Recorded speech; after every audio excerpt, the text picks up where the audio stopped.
A graça e a paz de Deus é do nosso Senhor Jesus Cristo. Tudo bem com vocês, amados irmãos? Muito bem-vindos em nosso canal Luciana Belasco. É a nossa 8ª aula da pré-existência.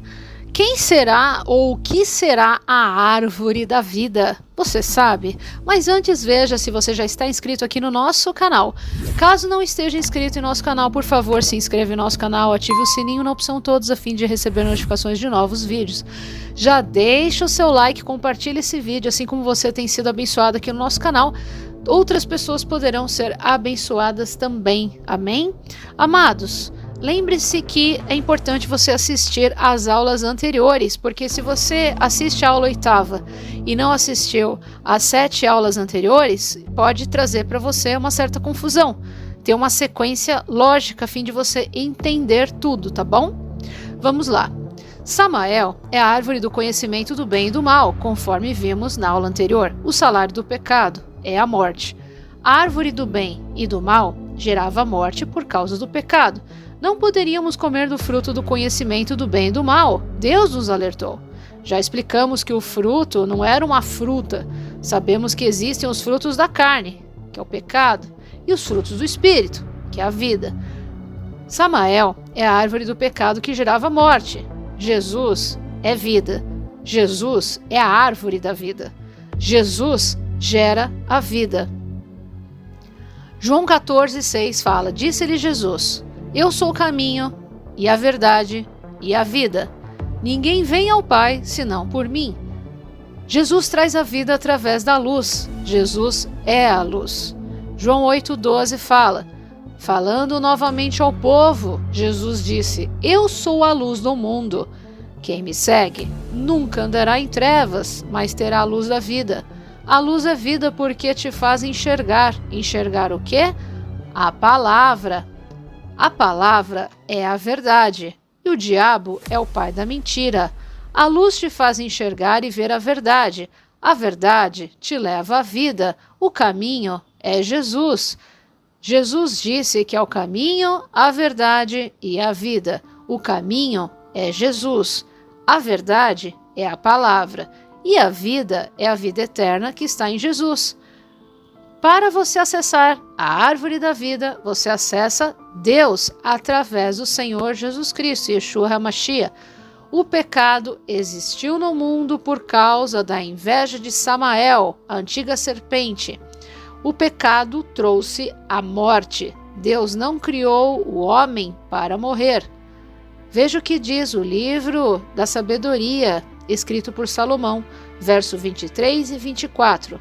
Ora, Deus criou o homem para a imortalidade e o fez à imagem de sua própria natureza.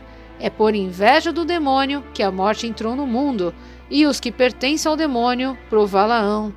Veja como fica claro que por inveja Samael trouxe a morte ao mundo, mas como a morte entrou no mundo? Pelo pecado. Quem pecou? Adão e Eva.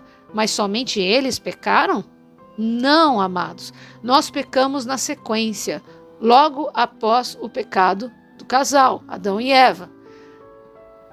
Assim que eles pecam, todos pecam na sequência e todos morrem. A nossa carne morre e hoje lutamos para não enfrentarmos a segunda morte. O que é a segunda morte? A morte espiritual.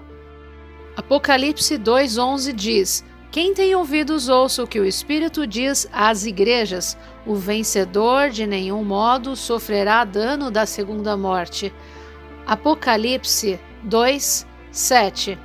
Quem tem ouvidos ouça o que o Espírito diz às igrejas.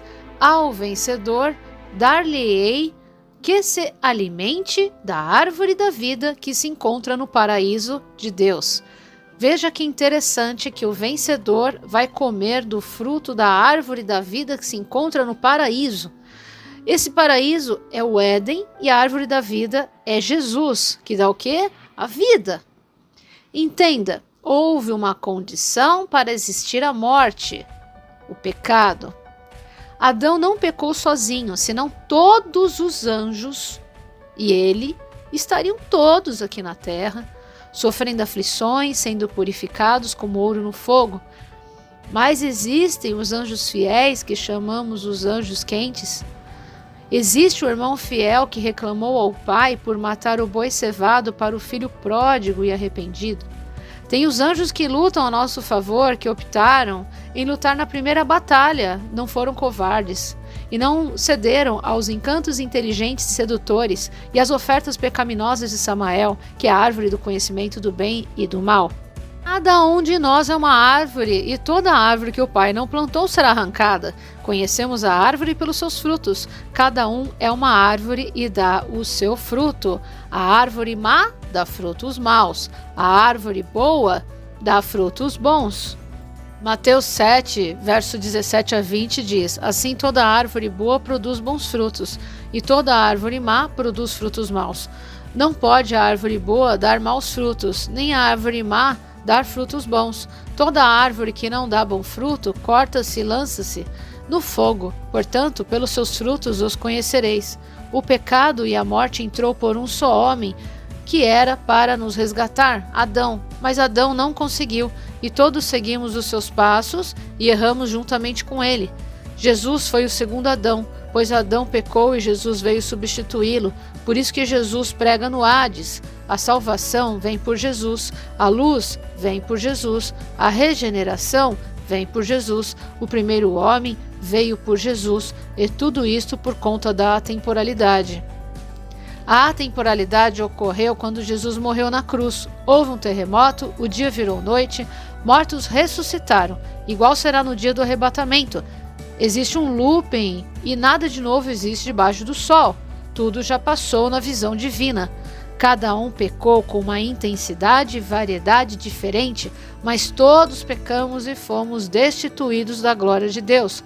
Romanos 3, verso 23 a 26 diz que: Porque todos pecaram e destituídos estão da glória de Deus, sendo justificados gratuitamente pela sua graça, pela redenção que há em Cristo Jesus, ao qual Deus propôs para a propiciação pela fé no seu sangue, para demonstrar a sua justiça pela remissão dos pecados dantes cometidos sob a paciência de Deus. E que paciência, né? Para a demonstração da sua justiça neste tempo presente, para que ele seja justo e justificador daquele que tem fé em Jesus. O sangue de Jesus derramado na cruz nos trouxe a salvação. O sangue de Jesus trouxe vida. A vida de Adão veio por causa do sangue de Jesus derramado na cruz. Isso pela atemporalidade. Tudo no mundo foi feito através de Jesus, por ele e com ele, e tudo é dele. Sem ele, nada seria feito. Por isso que vemos também uma variedade imensa de pessoas com personalidades e condições de vida completamente diferentes. Se não soubéssemos da pré-existência, não teria como explicar porque tem tanta variedade de vida humana com grandes sofrimentos, como, por exemplo, você nascer desnutrido e com HIV positivo no continente africano. É uma diferença muito grande você nascer nesses lugares, em outros lugares, bem de vida, com saúde. Então, como que Deus ele vai jogar aleatoriamente almas para nascer já sofrendo, outras beneficiadas? Não, irmãos, tem um porquê muito grande por detrás de tudo isso e está na Bíblia, mas nós só estamos enxergando isso agora. Nós estávamos lá no Éden e nós pecamos por livre-arbítrio e estamos aqui para viver com livre-arbítrio também. Nós escolhemos estar aqui na terra porque a gente estava nas trevas, mas Deus nos resgatou através do Senhor Jesus, e a única opção de nós termos a chance para nós retornarmos ao céu é vivendo nessa terra, pagando nossos pecados, sendo regenerados e purificados como ouro no fogo, pelos pecados que nós praticamos no Éden e aqui também. Além da primeira batalha, que fomos covardes na batalha, que é Apocalipse 12. Ninguém é obrigado a aceitar a Deus. Deus não fez robôs alienados, mas Ele sabe pela sua onisciência quem jamais o trocaria. Tem almas que pecaram na pré-existência, mas que são muito conectadas a Deus. O próprio Adão era diferenciado. Veja grandes exemplos como Moisés, que tem muita similaridade com o próprio Senhor Jesus. Veja o profeta Daniel e os apóstolos. Veja José também, como que todos eles vieram numa condição específica com predestinação, porque Deus sabia das decisões deles. Deus sabia que a alma deles são almas diferenciadas e que realmente fariam algo muito diferente aqui na Terra. Mas eles tiveram livre-arbítrio também. Todavia, eles jamais iriam se corromper. Eles são da luz, e a luz não se mistura com as trevas. Quem aceitar e praticar os mandamentos que se resumem em amar a Deus sobre todas as coisas e ao próximo como a si mesmo, esse será salvo. Seremos testados a largar coisas desta vida, até mesmo família, condições financeiras, oportunidades, benefícios, a fim de testar a nossa prioridade. Ou nós somos amigos do mundo, ou somos amigos de Deus. Nós seremos testados a abandonar os nossos próprios interesses.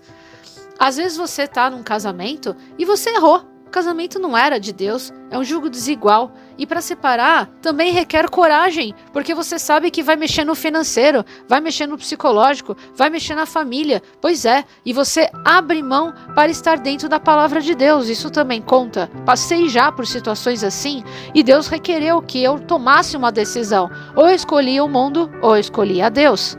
Somos testados a oferecer a outra face, a pagar o mal com o bem, a perdoar, a amar e ajudar quem nos odeia. Isso é raro hoje em dia, porque o amor está esfriando. Estamos nos fins dos tempos, o amor está esfriando.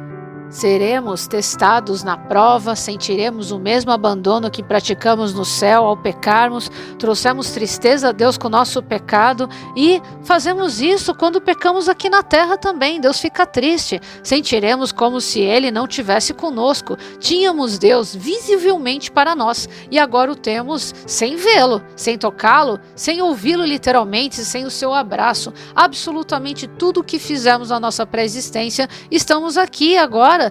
Teremos que passar por coisas similares que fizemos ali e teremos que ser limpos e purificados, ainda que Deus te perdoe e Ele te perdoa, mas nós teremos que ser purificados, porque no céu não entra bagagem, não entra imoralidade sexual, ódio, inveja, rancor, idolatria, nada disso. Recebemos por livre e espontânea vontade o pecado e consequentemente morreremos. Este corpo é consequência do nosso pecado, ele veio do pó e volta ao pó. Os vermes comerão da nossa carne. Veja o que diz no livro de Eclesiásticos 7:19. Humilha profundamente o teu espírito, pois o fogo e o verme são o castigo da carne do ímpio. Veja, o verme, que é Satanás, é um castigo da nossa carne, mas da carne do ímpio. Por que fala só do ímpio? Por causa que o ímpio, ele morre eternamente. É a segunda morte para ele, mas nós não. Se nós não formos como ímpio, nós vamos ser ressuscitados. Inclusive o nosso corpo, ele também vai ser ressuscitado, porque ele passou pela purificação na prova. Nós já estamos passando por esse juízo. Já quem é ímpio vai passar o juízo depois de que vier lá no final, que fala que é o dia do juízo. É lá na frente o juízo deles, nós não. Nós já estamos passando pelo juízo, por isso que você passa penalidades. Por isso que você vê o ímpio, parece que ele prospera e você não. Então o juízo contra você já está acontecendo agora. Você já está pagando coisas da pré-existência e daqui do que você fez, mesmo que Deus te perdoe. Aliás, é uma forma de perdão, porque a regra é essa, ou você é de Deus ou não é. Para cada pecado tem a penalidade. Éramos eternos e agora nós somos mortais. Éramos saudáveis e agora envelhecemos e ficamos doentes. Essas são as penalidades, o resultado de experimentarmos o fruto do conhecimento do bem e do mal. Fomos desobedientes, sem contar a restrição de tempo e o esquecimento do que fizemos também. Um dia nós iremos abordar o motivo dessas penalidades. Tínhamos acesso a Deus, mas nós desprezamos a sua presença, seus mandamentos, e agora imploramos pela presença de Deus. Ficamos na dúvida se Ele nos aceita, se Ele vai falar conosco, se estamos fazendo certo ou errado. Isso é uma penalidade. Nós tínhamos acesso a isso de uma forma normal, mas não quisemos, rejeitamos. Deus nos perdoou, nos resgatou, colocando um cordeiro inocente para morrer por nós, pois pelas obras ninguém seria salvo. E o único que poderia pagar os nossos pecados era Jesus, porque ele não tinha pecado algum. O cordeiro inocente que o apóstolo João viu seria o único capaz para abrir o livro dos 7 selos. Mas mesmo assim nós temos a purificação nesta terra. Deus nos resgatou através de Jesus, mas as consequências do pecado estão na nossa carne, a nossa cruz diária que nos tenta dia e noite para pecarmos através do fruto da carne, que é o mesmo do fruto do conhecimento do bem e do mal. Essa nossa carne, esse nosso corpo, é justamente a nossa cruz diária, por culpa nossa. Hoje, teremos que ser fiéis, crescendo junto com o joio. Vamos passar prova, onde você vai tem joio. Pode ser na sua família, na escola, no trabalho, não interessa, tem joio. Teremos que ser fiéis com esta cruz chamada carne e corpo, querendo dormir, não quer trabalhar, quer comer a mais, inveja, quer xingar, quer cobiçar, quer se irritar, que não quer perdoar, e por aí vai, né? E Deus nos perdoou, mas nós temos as consequências do pecado, que é esse corpo que nos pesa todos os dias. É uma luta diária esse corpo. Quando você fornica ou adultera, pode engravidar, ou pegar uma doença, ou sentir a culpa para sempre. Pode custar um divórcio, pode custar tanta coisa na sua vida, pessoas à sua volta podem te perdoar, mas as consequências do pecado vão ocorrer, não tem jeito. Mas afinal, qual a solução para a segunda morte não ocorrer na nossa vida? Jesus Cristo. E quem trouxe a vida na terra? Deus, através de Jesus Cristo. Assim que Jesus ressuscita, todos nós que acreditamos nele, ressuscitaremos assim como ele. Mas ressuscitaremos para a vida eterna com Deus, e os ímpios para o juízo e condenação eterna. Note que a vida eterna entra se você crer e for batizado. Se você disser que crê em Deus e odeia o seu irmão, você é considerado mentiroso e homicida. Ser homicida é quebrar os mandamentos de Deus, e quebrar os mandamentos de Deus é ser ímpio. Quem são meus irmãos? Jesus perguntou. Todos os que obedecem aos mandamentos de meu Pai. Veja o que diz em Marcos 16:16. Quem crer e for batizado será salvo, mas quem não crer será condenado. 1 João 3,15. Qualquer que odeie o seu irmão é homicida, e vós sabeis que nenhum homicida tem a vida eterna permanecendo nele. Quem quebra os mandamentos não vai para o céu. Os mandamentos se resumem em amor. 1 João 4, 19-21. Nós amamos porque ele nos amou primeiro. Se alguém declarar eu amo a Deus, porém odiar o seu irmão, é mentiroso. Porquanto quem não ama seu irmão a quem vê, não pode amar a Deus a quem não enxerga. Ora, ele nos entregou este mandamento: quem ama a Deus, ame de igual forma seu irmão. 1 Coríntios 15, 20-22. Mas agora Cristo ressuscitou dos mortos e foi feito as primícias dos que dormem. Porque assim como a morte veio por um homem, também a ressurreição dos mortos veio por um homem. Porque assim como todos morrem em Adão, assim também em Cristo todos serão vivificados.